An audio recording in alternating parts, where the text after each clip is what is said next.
Hello, sports fans. Welcome to another edition of the Eastland County Today Sports Show. We are winding down the basketball season. 3 of our schools are done with their regular seasons of basketball. Our 2 larger schools, all 4 teams are continuing in the playoffs. So we'll get to that information in just a moment. We want to wish Ranger, Rising Star, and Gorman great success over the season. And now it's time to move on to spring sports. So let's see how our schools are doing this week.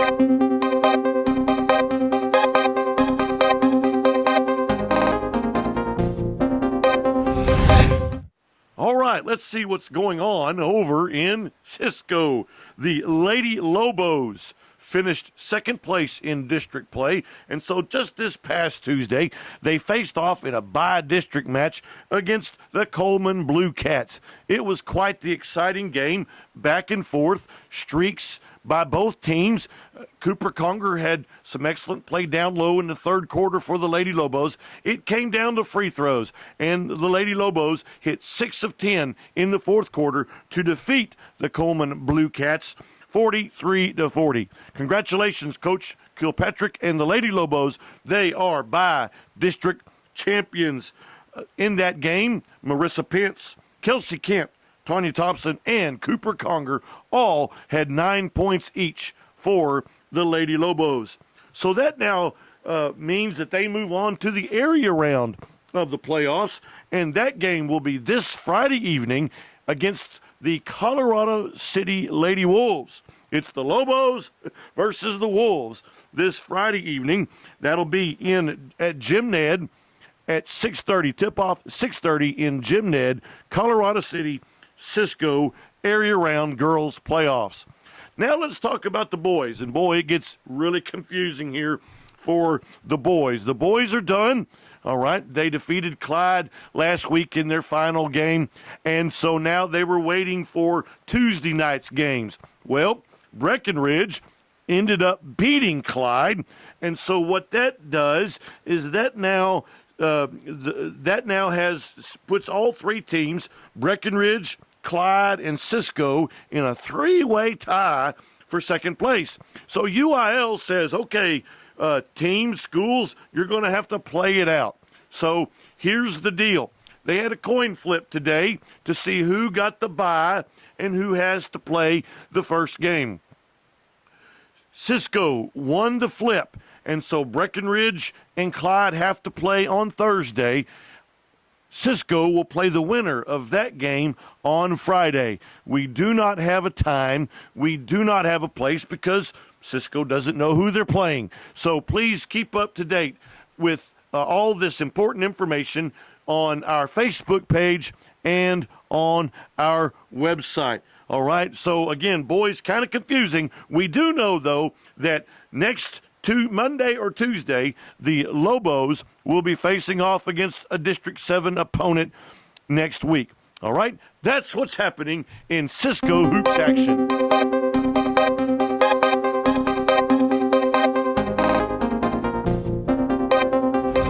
Let's now see what's going on in Eastland.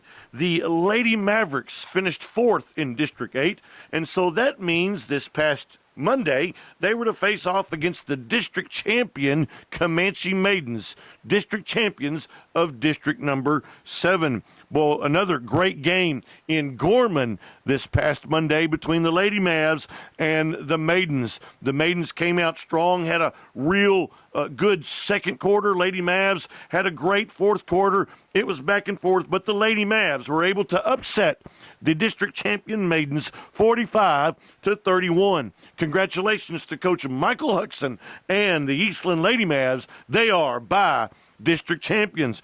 In the game against Comanche, Leah Thompson scored 12 points. She had a heck of a game down low. Haley Stacy and Kennedy Cecil both scored 10 points each, shooting from beyond the arc. All right, so with that by-district win means the Lady Mavs move on to the area round of the playoffs. And their game in the area round will be against perennial powerhouse, the Jim Ned Lady Indians. That game is this Thursday, February the 18th, tonight, matter of fact, Thursday at 6:30 over in Anson, just north of Abilene. So, Lady Maverick fans, get in your cars and travel up to Anson as the Lady Mavs take on the Lady Indians Thursday at 6:30. The boys finished off their season this past Tuesday evening with a come-from-behind victory over the Dublin Lions. They defeated the Lions 62-54. In that game, Tyler Gwynn led the way with 16 points. Parker Roberts added 13. Eastland Mavericks are the district champs. Congratulations to Coach Marwitz and the Mavs. They are District 8 champs once again. Their by-district round of the playoffs will begin next Monday. They will also face Comanche. It's a duo. The ladies face Comanche, and now the boys will face Comanche right back in Gorman this Monday evening, February the 22nd, and that game will be at 7 o'clock. So make sure you travel over to Gorman, check out the by-district round of the playoffs for the boys. That's the girls and boys. That's what's happening in Eastland Hoops action.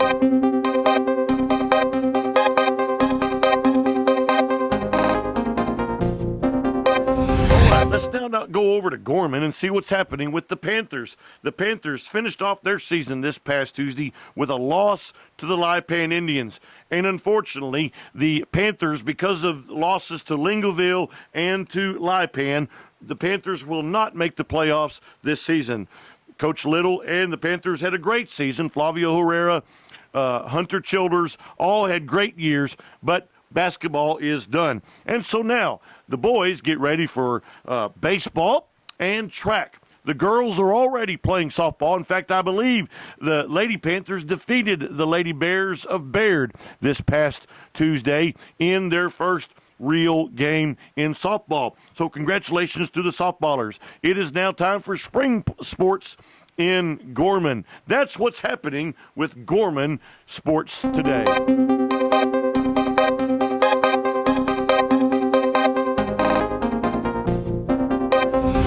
Go over to Ranger and see what's happening with the Bulldogs. The Ranger Bulldogs hoops team just had a tough district year. They were unable to win one district game this year. They lost their last one this past Tuesday evening, 65-23. Coach Buddy Adams had a tough year, but the boys played hard and didn't quit. So we congratulate them on a good year, working hard and not quitting. Unfortunately, the Bulldogs will not be in the playoffs, so it's now time to put on the cleats, find the glove, get the bat. It's time for baseball. And so Coach Chad Golke will have his hands full as the Rangers begin to look and practice baseball. The girls have already started their softball year. They had a scrimmage last week with Cisco, and so they are getting ready for softball action as well. Track will be beginning in the 1st of March, and so we'll bring all that to you as it happens. That's what's happening in Ranger sports today.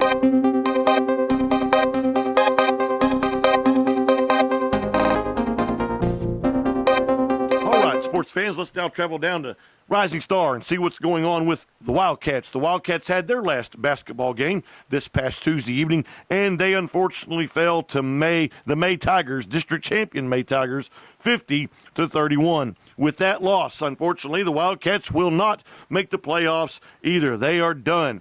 In the game against May, Matthew Lawrence scored 11 points, and Junior Cervantes scored 7. The Wildcats now are going to go find their golfing bags and their golf shoes and the tennis rackets. The Wildcats are going to play a little golf this spring. They're going to serve and volley a little tennis, and they're going to be running on the track and field track as well. So keep up with everything the Wildcats are going to be doing this spring right here and in the Eastland County Today paper. That's what's happening in Rising Star Sports today. All right, that takes care of our high school athletics. Let's talk about our two colleges for just a moment, shall we? The Lady Wranglers of Cisco are finishing up their basketball season this week. They are battling for that 4th playoff spot. They need some victories, and so the Lady Wranglers are out trying to snatch that 4th place for the tournament. Also going on in Cisco, baseball and softball has started. Coach White has got his baseballers playing really well. They are 7-1. up on the hill for Cisco, and so they are doing well in non-conference action. Coach Dean has her softballers playing as well. They've won 2 games so far, and so both baseball and softball already getting a quick start for the Wranglers.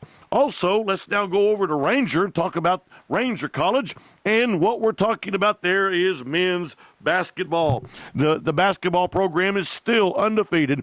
They are 10-0 in conference play. They have 1 game left. They're going to be on the road next Wednesday to face off against Weatherford. They have an opportunity win Wednesday to be 12-0, perfect through the regular season. At the moment, we're waiting for the national poll to be released. As of last Tuesday, they were number 19 in the National Junior College Athletic Association poll. Hoping that poll would have been released yesterday. Maybe it'll be released today. Thinking that the Ranger College Rangers are probably going to move up in the national poll. We do know that the Region 5 tournament will be March 2nd through the 6th in Brownwood. That's going to start on Wednesday and go through Saturday in Brownwood. Region 5 tourney, the top 4 teams from the north and the top 4 teams from the west are going to come together and play for a chance to go to the national tournament. We obviously know that the Ranger College Rangers are going to be involved in that tournament, and we'll bring you all the action as soon as it happens. All right? Hey, thanks for joining me again here today on Eastland County Today. Make sure you pick up a copy of our paper on Thursday from a local newsstand. Check out our Facebook page. Check out our website, keeping up with all the up-to-date information. We want you to have a wonderful weekend. God bless you.